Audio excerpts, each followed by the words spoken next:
बसपा के इकलौते विधायक उमाशंकर सिंह के ठिकानों पर आयकर विभाग की छापेमारी दूसरे दिन भी जारी रही है। सोनभद्र, कौशाम्बी और बलिया में कार्रवाई चल रही है, जबकि लखनऊ के आवास पर छापेमारी खत्म हो चुकी है। सूत्रों के मुताबिक यहां से टीम को करीब 11.5 करोड़ रुपए कैश मिले हैं। इसके अलावा महंगी घड़ियां, सोना, चांदी और कीमती जेवर भी बरामद हुए हैं।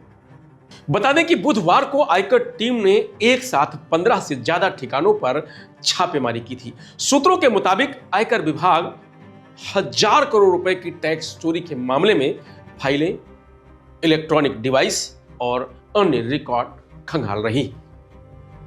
हालांकि आधिकारिक तौर पर बरामदगी की पुष्टि नहीं की गई है।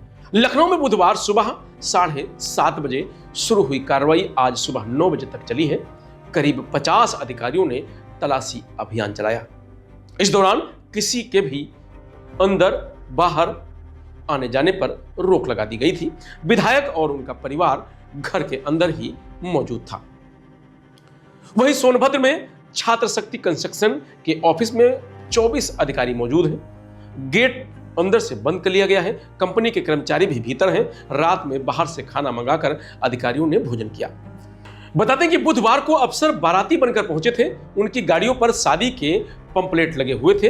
उमाशंकर सिंह बलिया की रसड़ा विधानसभा से लगातार 3 बार विधायक रहे हैं। उन्हें ब्लड कैंसर है। वो पिछले महीने ही अमेरिका से ब्लड चेंज कराकर इंडिया लौटे हैं। फिलहाल लखनऊ आवास पर आइसोलेशन में रहकर इलाज करा रहे हैं। बसपा सुप्रीमो मायावती ने इस छापेमारी को मानवता के खिलाफ बताया था।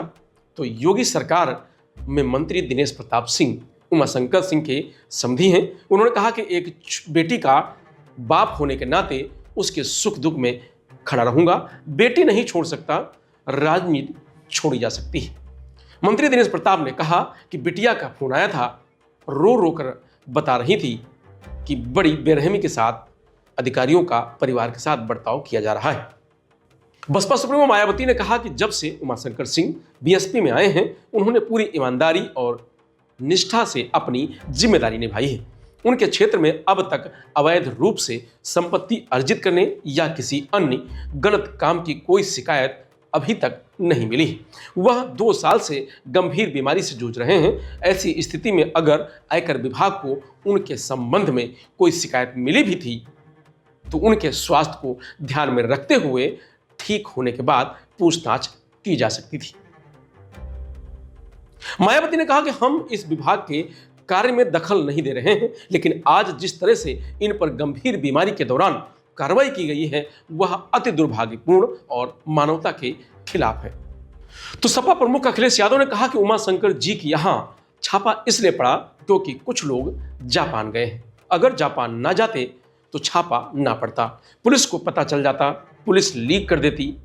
सवाल यह नहीं है कि उमाशंकर बसपा के विधायक हैं। सवाल यह है कि भाजपा का अगर कोई है तो उस पर छापा नहीं पड़ता। भाजपा को खुश कर दो, कभी छापा नहीं पड़ेगा।